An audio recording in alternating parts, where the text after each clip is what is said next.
नमस्कार। आज हम जो प्रथम श्रेणी में जो टॉपिक है संत, उनकी चर्चा करेंगे कि राजस्थान में कौन कौन से संत हुए हैं। तो देखो, आज का जो हमारा टॉपिक है वो है राजस्थान के प्रमुख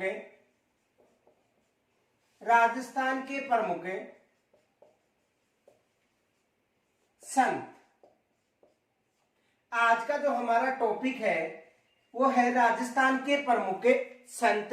और राजस्थान के जो संत है उनसे जो द्वितीय श्रेणी शिक्षक भर्ती है, प्रथम श्रेणी शिक्षक भर्ती है, उनमें 1 या 2 प्रश्न जरूर पूछा जाता है। तो आज का जो हमारा टॉपिक है वो है राजस्थान के प्रमुख संत।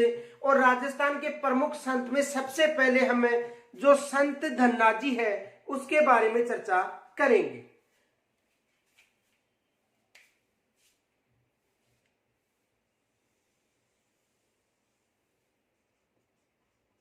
संत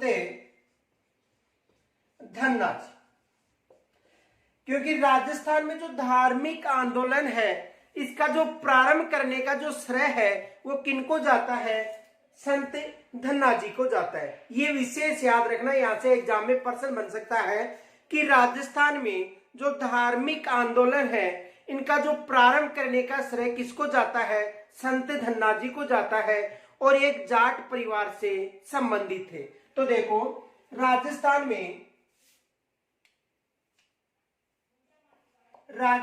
में संत परंपरा या राजस्थान में धार्मिक आंदोलन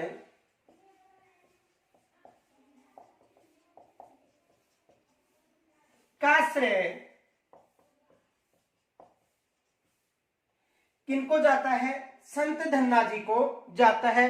एग्जाम में यहां से प्रश्न बन सकता है कि राजस्थान में जो धार्मिक आंदोलन है इसका जो प्रारंभ करने का श्रेय है वो किसको जाता है?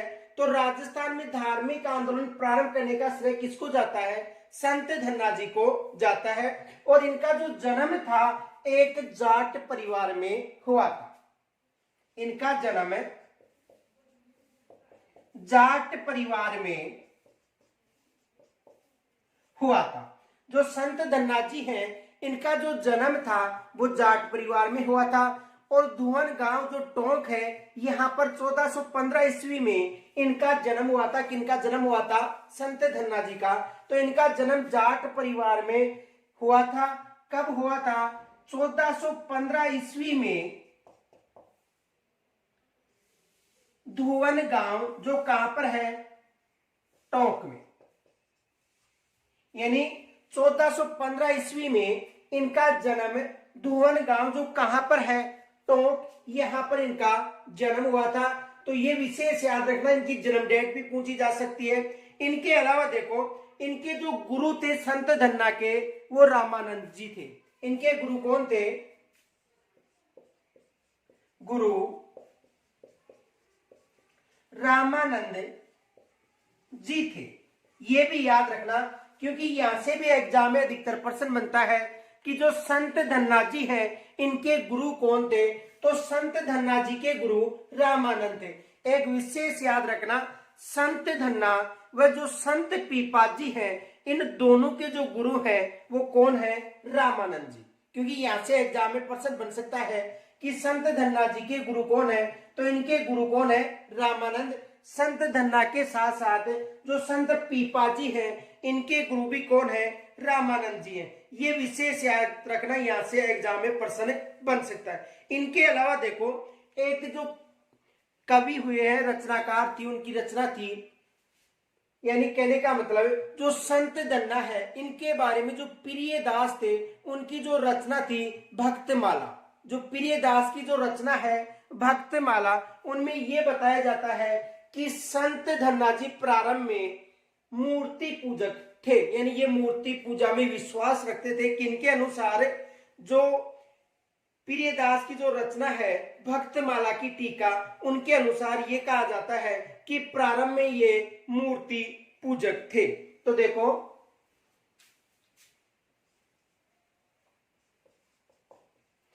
प्रियदास की जो कृति या रचना है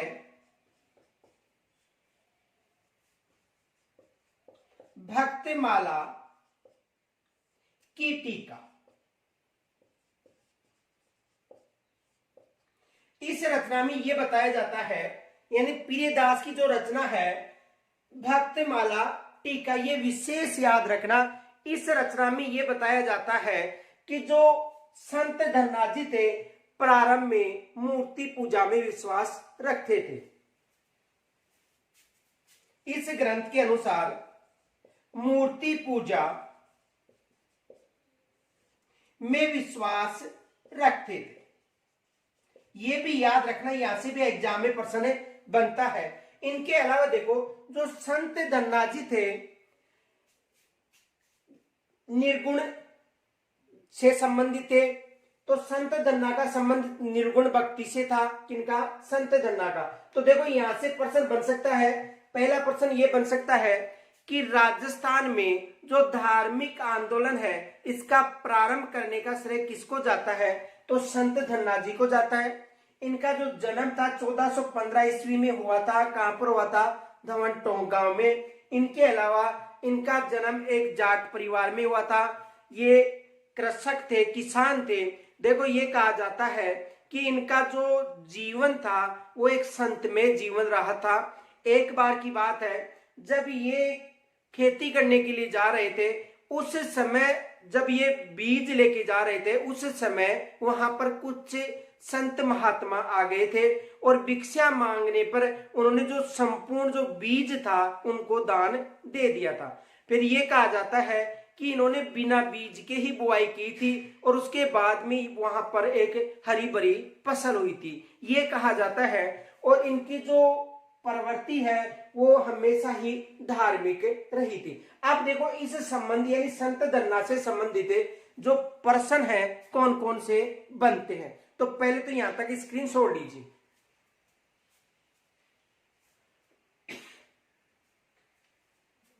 संत धन्ना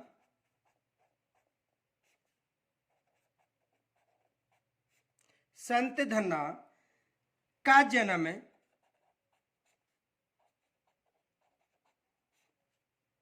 जाट जाति में हुआ था।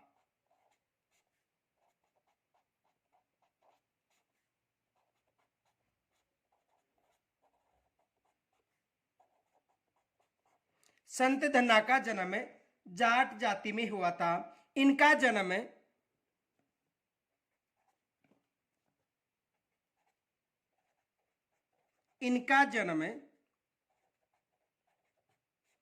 1415 ईस्वी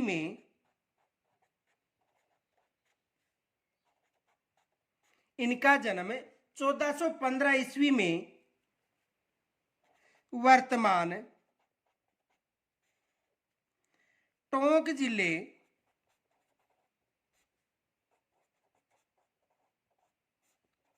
के धुवन गांव में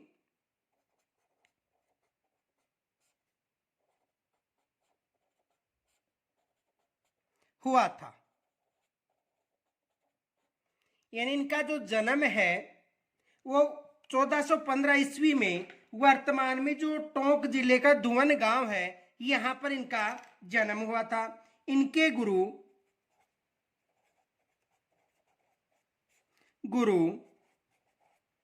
रामानंद जी थे। इनके गुरु कौन थे? यानी जो संत धन्ना है इनके जो गुरु हैं वो रामानंद जी थे और इन्होंने काशी में जाकर शिक्षा ग्रहण की थी। ये भी याद रखना, काशी में जाकर शिक्षा ग्रहण की थी किन्होंने? संत धन्ना ने। इनके अलावा देखो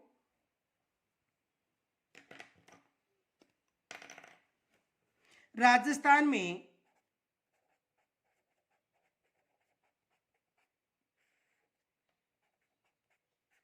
धार्मिक आंदोलन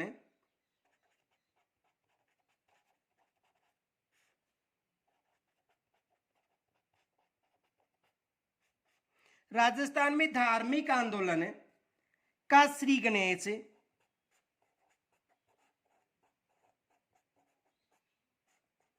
राजस्थान में धार्मिक आंदोलन का श्री गणेश करने का श्रेय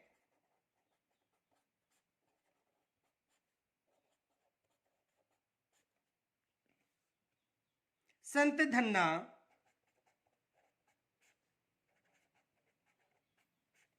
जी को था। ये भी याद रखना, यहां से भी एग्जाम में प्रश्न बन सकता है। दूसरा देखो, प्रियदास की जो रचना है,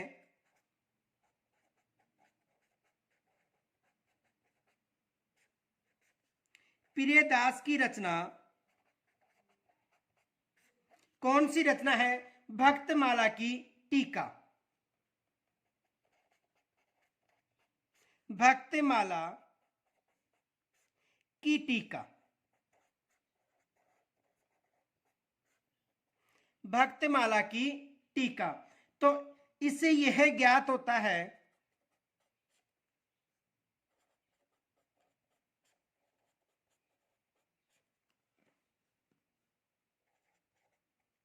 कि संत धन्ना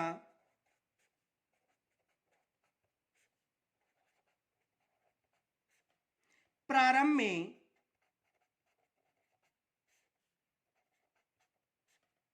मूर्ति पूजक थे।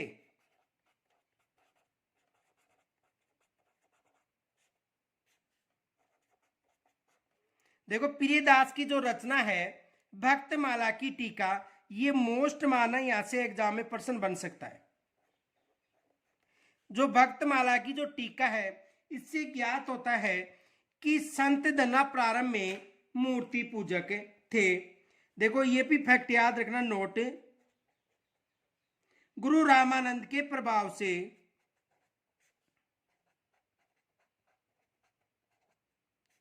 गुरु रामानंद के प्रभाव से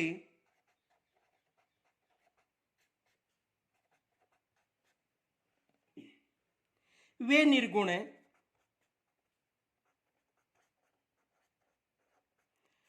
उपासक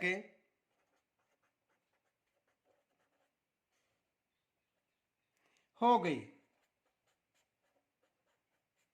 किनके प्रभाव के बाद में? जो रामानंद जी हैं गुरु, इनके प्रभाव के बाद ये निर्गुण उपासक हो गए थे।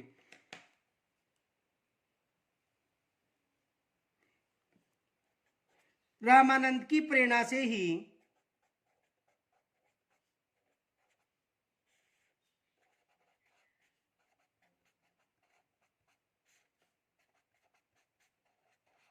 रामानंद की प्रेरणा से ही संत धन्ना ने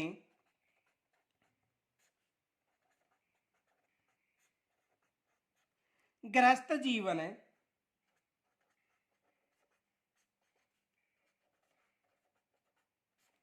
जीवन त्याग किया था।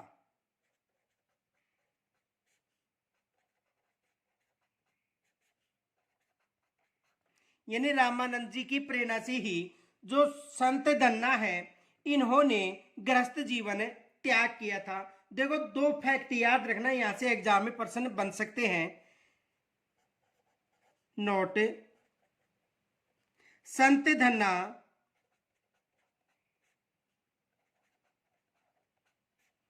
व संत पीपाजी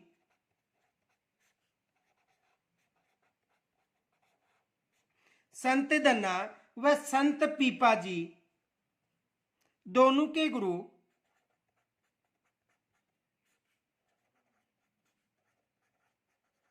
रामानंद जी थे।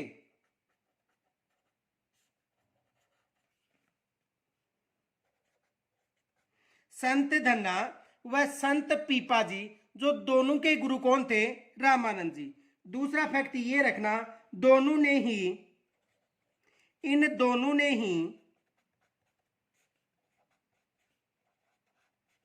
काशी में जाकर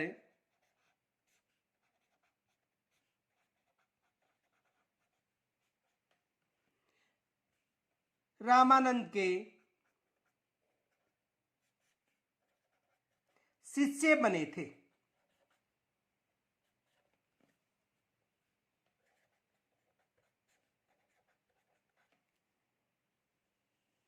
दूसरा ये बन सकता है, संत धन्ना एक किसान था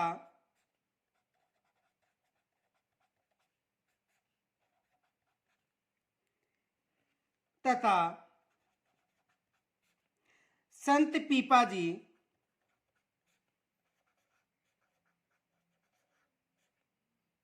का संबंध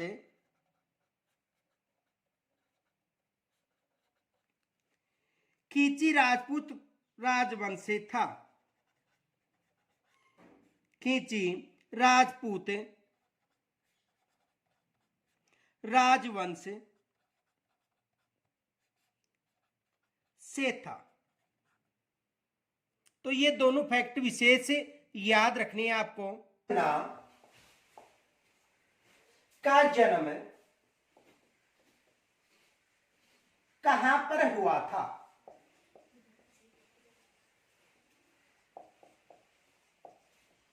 एक तो ये प्रश्न बनता है कि जो संत धन्ना थे इनका जो जन्म था वो कहां पर हुआ था। एक तो ये प्रश्न बनता है कि संत धन्ना का जो जन्म है ये कहां पर हुआ था।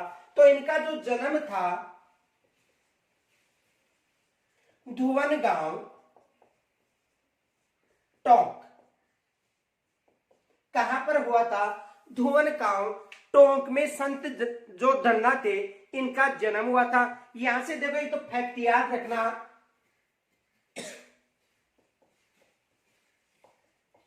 किसान परिवार से इनका संबंध था। किस परिवार से संबंध था? किसान परिवार से इनका संबंध था। और इनका जो जन्म था वो 1415 ईस्वी में हुआ था। कब हुआ था? 1415 ईस्वी में इनका जन्म हुआ था। एक तो ये प्रश्न बनता है। दूसरा प्रश्न ये बनता है संत धन्ना के गुरु कौन थे?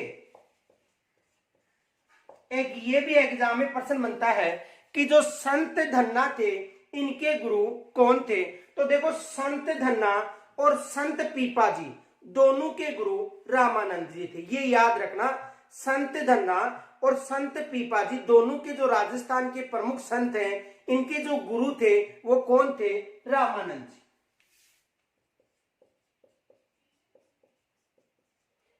इनके गुरु कौन थे? रामानंद जी थे। और इनके जो रामानंद जी के 12 शिष्य थे उनमें से प्रमुख संत धन्ना माने जाते हैं। देखो रामानंद जी के जो 12 शिष्य हुए थे उनमें जो प्रमुख है वो संत धन्ना जी माने जाते हैं। तो प्रश्न आ सकता है कि संत धन्ना के गुरु कौन थे? तो इनके गुरु कौन थे? रामानंद जी थे।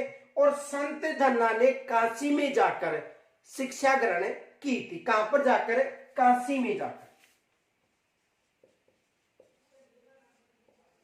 यानी काशी जाकर संत जो धन्ना थे इन्होंने शिक्षा ग्रहण की थी। तो ये भी एग्जाम में प्रश्न बन सकता है। दूसरा प्रश्न ये बन सकता है कि देखो दूसरा प्रश्न ये बन सकता है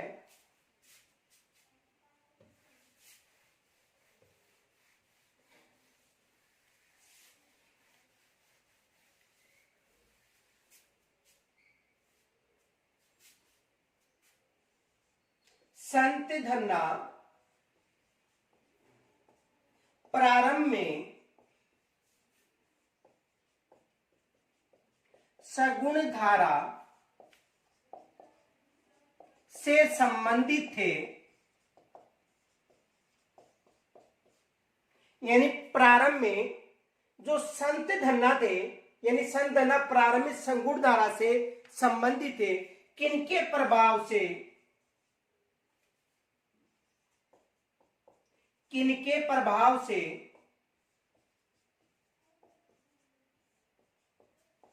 निर्गुण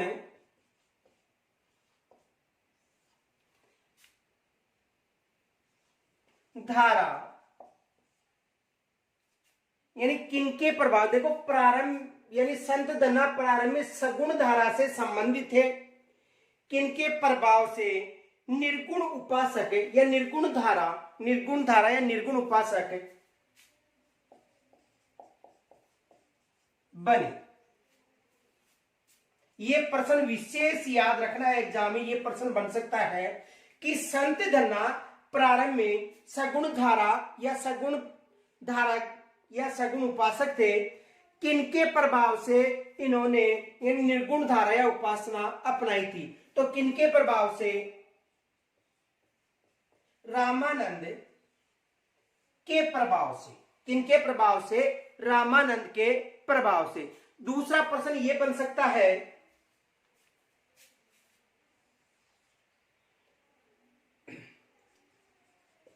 किस रचना में यह उल्लेख मिलता है, किस रचना में यह उल्लेख मिलता है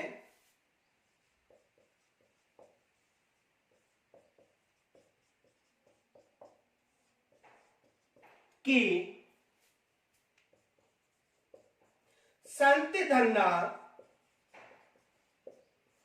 मूर्ति पूजा में या मूर्ति पूजक थे, मूर्ति पूजा में विश्वास करते थे?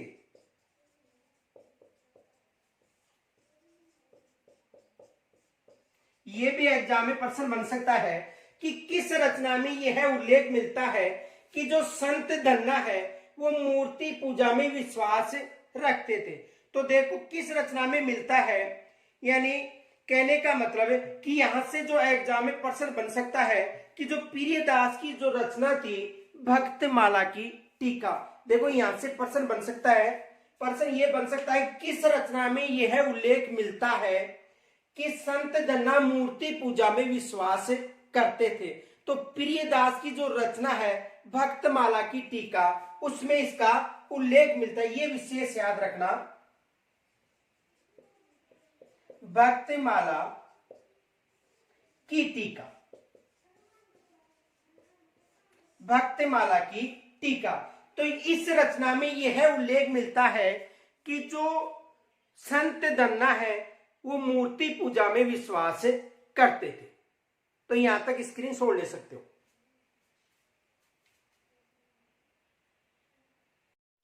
अब देखो दूसरा जो संत है वो है संत पीपा जी। संत पीपा जी,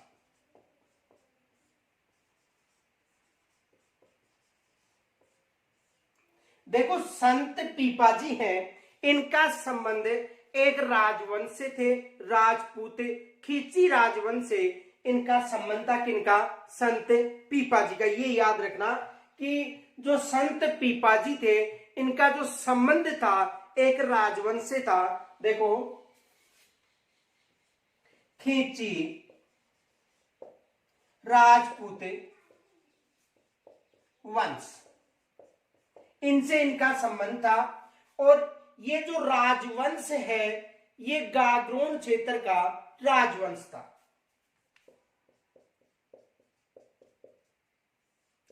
किस क्षेत्र का था? गाग्रोन वंश का। जो गाग्रो जो वंश था वहां पर एक खींची वंश था, उसका जो संबंध था वो किससे था? संत पीपा जी से था। इनके अलावा देखो संत पीपा जी के जो गुरु थे वो थे रामानंद जी। गुरु रामानंद जी। संत पीपा जी के गुरु कौन थे? रामानंद जी। तो देखो संत पीपा जी और संत धन्ना जी, इन दोनों के जो गुरु थे वो कौन थे? रामानंद जी थे। और संत पीपा जी व संत धन्ना जी ने दोनों ने जो शिक्षा ग्रहण की थी वो कहां पर जाकर की थी? काशी में जाकर की थी। ये भी याद रखना क्योंकि यहां से भी एग्जाम में प्रश्न बनता है। कहां पर जाकर शिक्षा ग्रहण की थी? काशी में जाकर शिक्षा ग्रहण की थी। किन्होंने? संत पीपा जी व संत धन्ना जी ने। ये याद रखना क्योंकि यहां से एग्जाम में प्रश्न बन सकता है। इनके अलावा देखो संत पीपा जी का जो जन्म था 1425 ईस्वी में गाग्रोन दुर्ग में हुआ था। कहां पर हुआ था? 1425 ईस्वी में गाग्रोन दुर्ग में हुआ था। किनका हुआ था? संत पीपा जी का जन्म हुआ था। देखो संत पीपा जी और संत धन्ना जी, यानी संत धन्ना जी के 10 वर्ष बाद, संत धन्ना जी के 10 वर्ष बाद जो संत पीपा जी थे इनका जन्म हुआ था। देखो संत धन्ना का जो जन्म था वो हुआ था 1415 ईस्वी में, और उसके 10 वर्ष बाद, याद रखना कि संत धन्ना जी के 10 वर्ष बाद संत पीपा जी का जन्म हुआ था। और कहां पर हुआ था? गागरोन में हुआ था। तो यहां से भी एग्जाम में प्रश्न बन सकता है। इनके अलावा देखो दूसरा प्रश्न ये भी बन सकता है कि जो संत धन्ना जी हैं उन्होंने रामानंद जी के कहने पर अपना राजपाट त्याग दिया था। किनके कहने पर? अपने गुरु रामानंद जी के कहने पर इन्होंने जो अपना राजपाट था वो त्याग दिया था। तो देखो गुरु रामानंद जी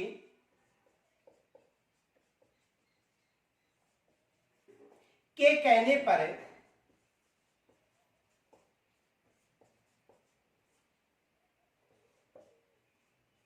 राजपाट यानी राज्य त्याग दिया।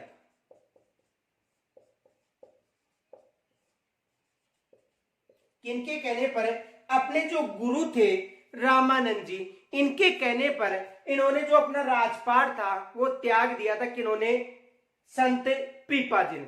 अब देखो संत पीपा जी के कहने पर जब गुरु रामानंद जी द्वारिका जा रहे थे तो उस समय संत पीपा जी के कहने पर उन्होंने जो गागरोन क्षेत्र था वहां पर भी भ्रमण किया था या पधारे थे। किनके कहने पर? संत पीपा जी के कहने पर। तो देखो प्रश्न बन सकता है कि रामानंद जी द्वारिका जाते समय किनके कहने पर गागरोन क्षेत्र रुके थे? तो किनके कहने पर?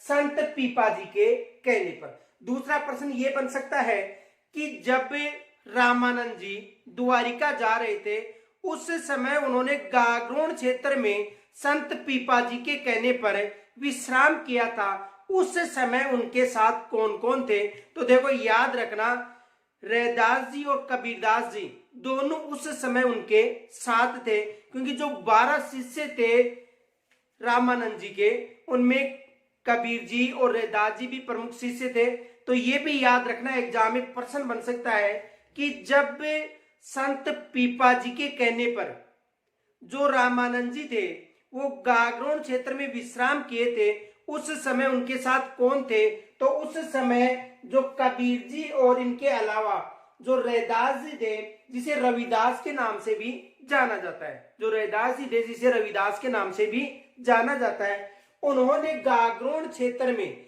विश्राम किया था। तो यहां से भी एग्जाम में प्रश्न बन सकता है। इनके अलावा देखो इनका एक विशेष ग्रंथ याद रखना चिंतामणि, चितावनी सॉरी, इनका एक विशेष ग्रंथ है चितावनी।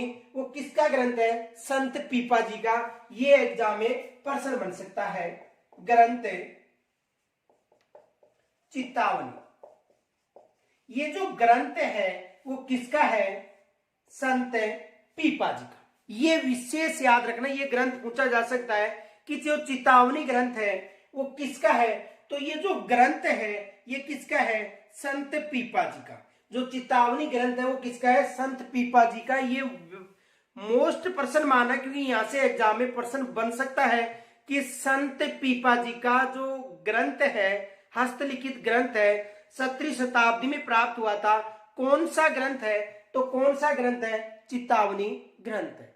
इनके अलावा देखो जब इन्होंने राजपाट त्याग किया था उस समय अपनी जो छोटी रानी थी सीता, उसके साथ इन्होंने अपना राजपाट त्याग करके रामानंद जी की शरण ली थी।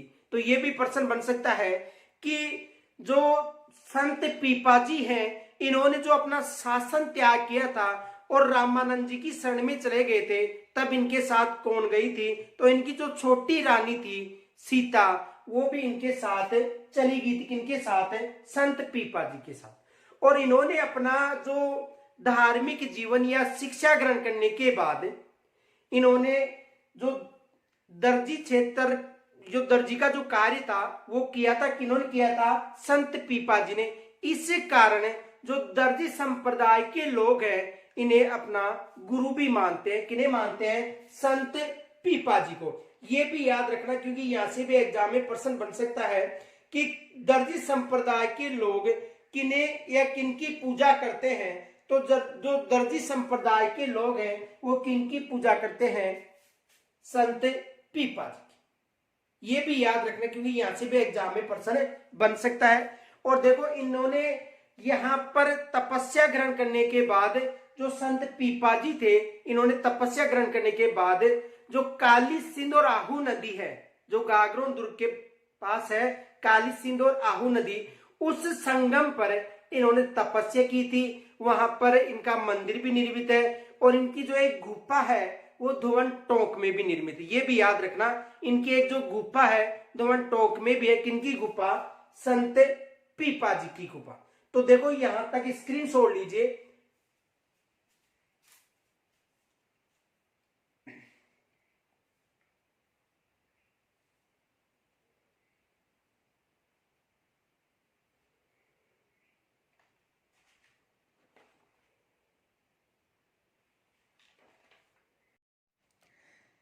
संत पीपा जी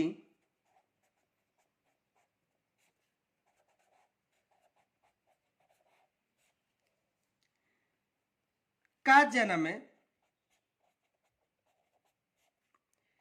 1425 ईस्वी में गागरोन के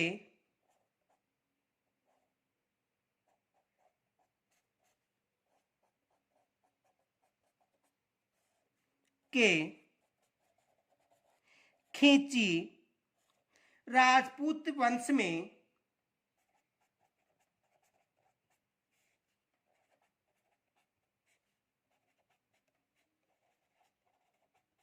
हुआ था। इनका जन्म कहां पर हुआ था?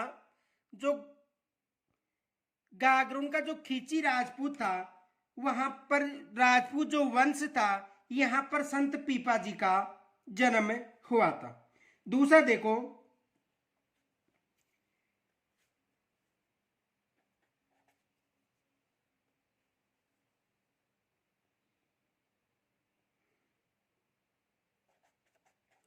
संत पीपा जी के कहने पर, यानी संत पीपा जी के कहने पर या अनुरोध पर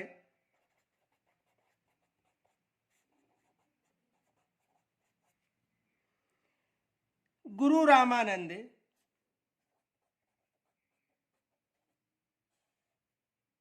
द्वारिका जाते समय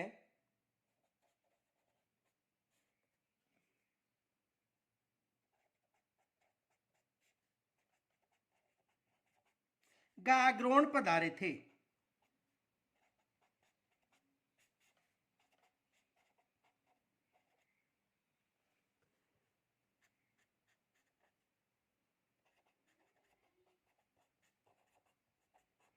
तो देखो ये भी याद रखना कि जो संत पीपा जी के कहने पर, किनके कहने पर है? संत पीपा जी के कहने पर जो रामानंद जी थे द्वारिका जाते समय कहां पर पधारे थे? गागरोन पधारे थे। इनके अलावा देखो बाड़मेर के समदरी गांव में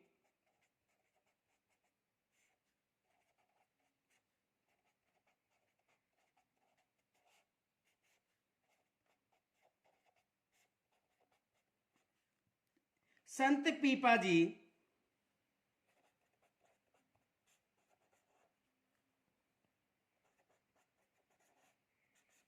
का भव्य मंदिर है।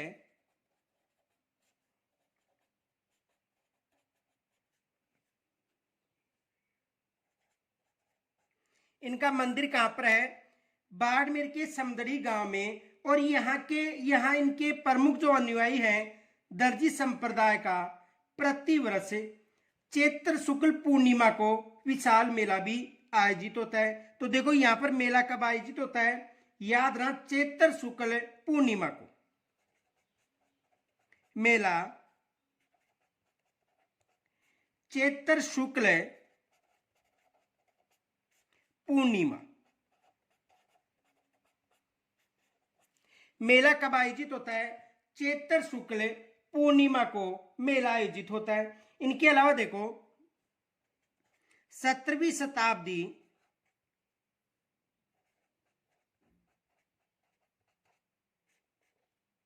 में एक हस्तलिखित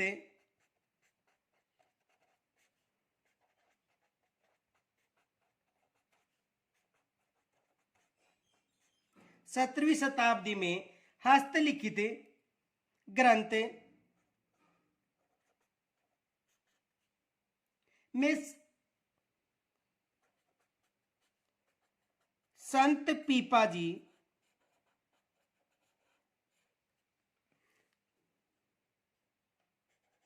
द्वारा रचित एक चितावनी नामक ग्रंथ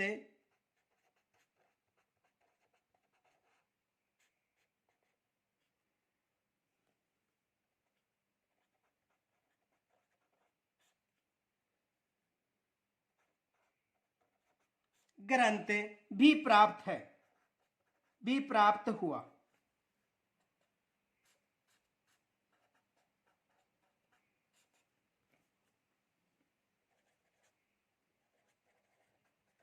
ये विशेष मानना मोस्ट यहां से एग्जाम में प्रश्न बनता है कि चेतावनी ग्रंथ किनका है, तो ये ग्रंथ किनका है? संत पीपा जी का। दूसरा देखो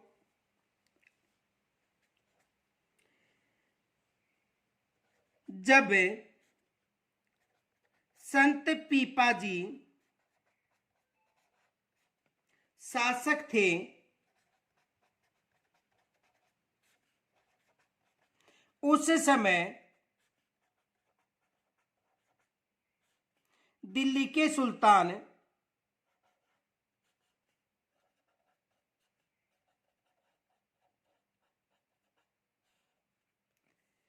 फिरोज तुगलक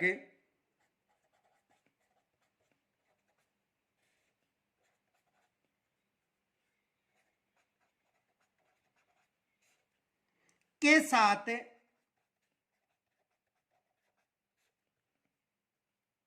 युद्ध हुआ, जिसमें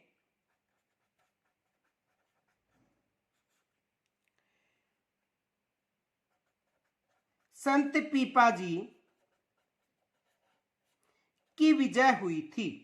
संत पीपाजी की विजय हुई थी।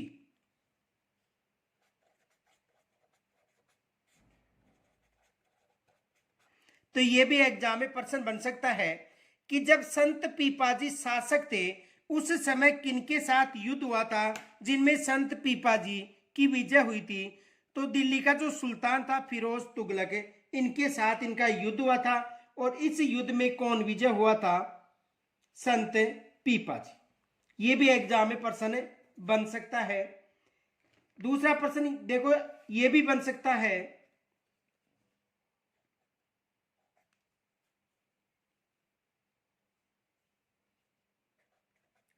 संत पीपाजी का जन्म चैत्र शुक्ल पूर्णिमा को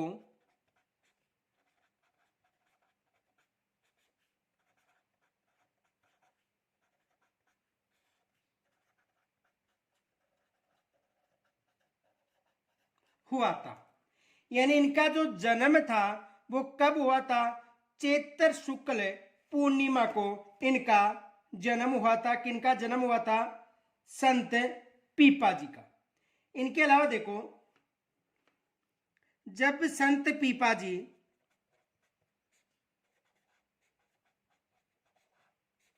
जब संत पीपाजी घूमते हुए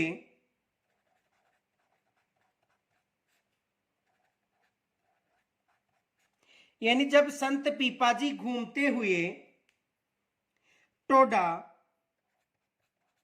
यानी टोडा कहां पर है? टोंक। तो टोडा आए थे उस समय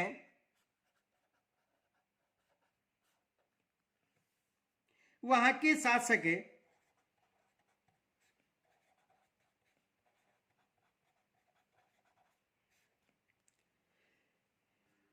सूरसेन को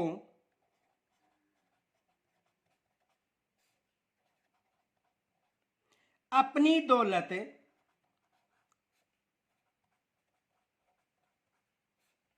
देखो, संत पीपा जी जब घूमते हुए टोडा टोंक आए थे, उस समय वहां का जो शासक कौन था? सूरसेन को अपनी दौलत संतों में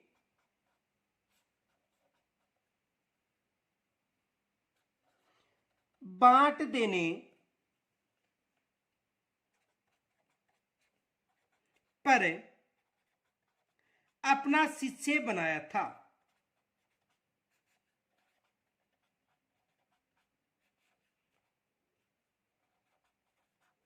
यहां से भी प्रश्न बन सकता है कि संत पीपा जी ने किस शासक को अपना शिष्य बनाया था?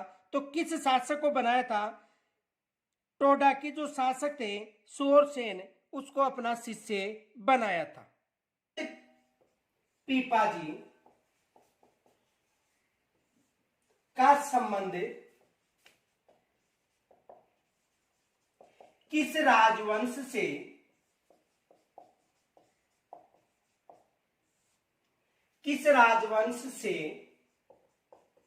था? एग्जाम में यह प्रश्न बन सकता है कि जो संत पीपा जी थे, इनका जो संबंध था किस राजवंश से था? तो देखो,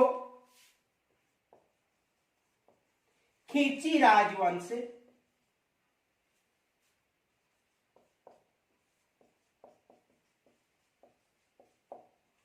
यानी खींची राजपूत राजवंश से संबंध था किनका? संत पीपा जी का। दूसरा प्रश्न यह बन सकता है, संत पीपा जी व संत धन्ना जी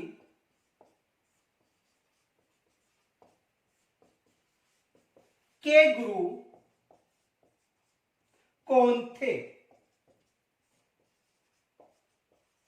यह भी एग्जाम में प्रश्न बन सकता है कि संत धन्ना व संत पीपा जी के गुरु कौन थे? तो इनके गुरु रामानंद जी थे। इनके गुरु कौन थे? रामानंद जी थे। दूसरा प्रश्न देखो, संत पीपा जी व संत धन्ना जी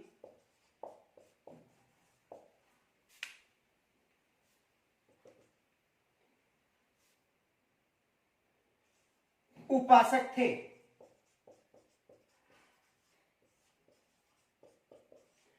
तो देखो, निर्गुण उपासक थे, ये भी याद रखना, दोनों निर्गुण उपासक थे। यानी संत पीपा जी व संत धन्ना जी दोनों निर्गुण उपासक थे। ये भी एग्जाम में प्रश्न बन सकता है। दूसरा प्रश्न ये बन सकता है,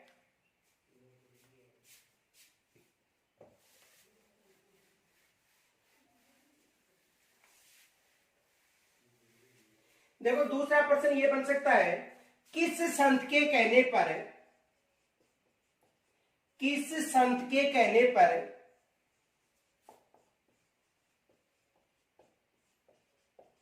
गुरु रामानंद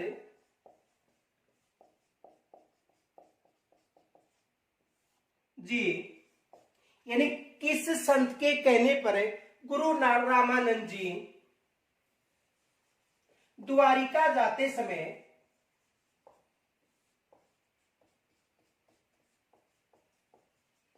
गागरोन पधारे थे?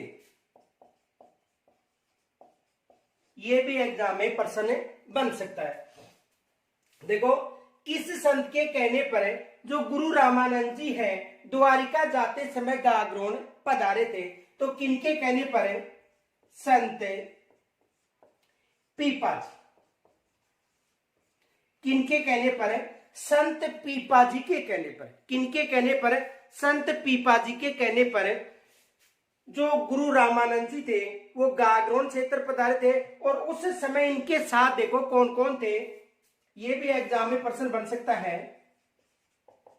कबीर व रैदास जी, ये उस समय इनके साथ थे, किनके साथ थे, रामानंद जी के साथ कौन कौन थे, कबीर और रैदास। अन्य शिष्य भी थे, लेकिन यहां से एग्जाम में प्रश्न बन सकता है। तो उस समय इनके साथ कौन थे, कबीर जी थे और रैदास जी थे, ये एग्जाम में प्रश्न बन सकता है। दूसरा देखो, संत पीपा जी का जो मंदिर है वो कहां पर निर्मित है, ये भी एग्जाम में प्रश्न बन सकता है। संत पीपा जी का प्रमुख मंदिर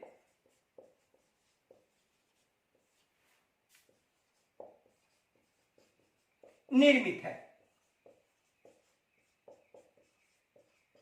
संत पीपा जी का जो प्रमुख मंदिर है वो कहां पर निर्मित है, तो इनका प्रमुख मंदिर समदड़ी गांव जो बाड़मेर में है, समदड़ी गांव जो बाड़मेर में है, यहां पर इनका प्रमुख मंदिर है।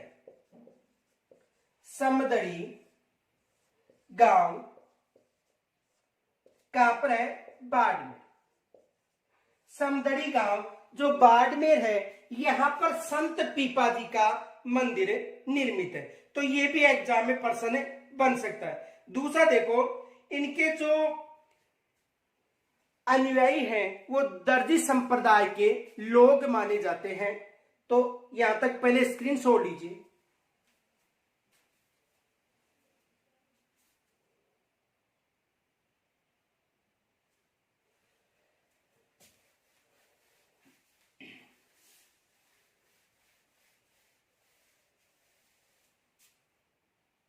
दूसरा प्रश्न यह बन सकता है, संत पीपा जी की प्रमुख रचना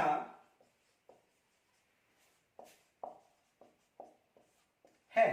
संत पीपा जी की प्रमुख रचना है, तो इनकी प्रमुख रचना चितावनी, ये याद रखना। इसकी प्रमुख रचना कौन सी है, चितावनी है। किसकी, संत पीपा जी की। इसकी प्रमुख रचना कौन सी है, चितावनी है। तो यहां से भी एग्जाम में प्रश्न बन सकता है कि संत पीपा जी की प्रमुख रचना कौन सी है, तो इसकी प्रमुख रचना चितावनी है। दूसरा प्रश्न यह बन सकता है, संत पीपा जी की गुफा व मंदिर कहां पर निर्मित है।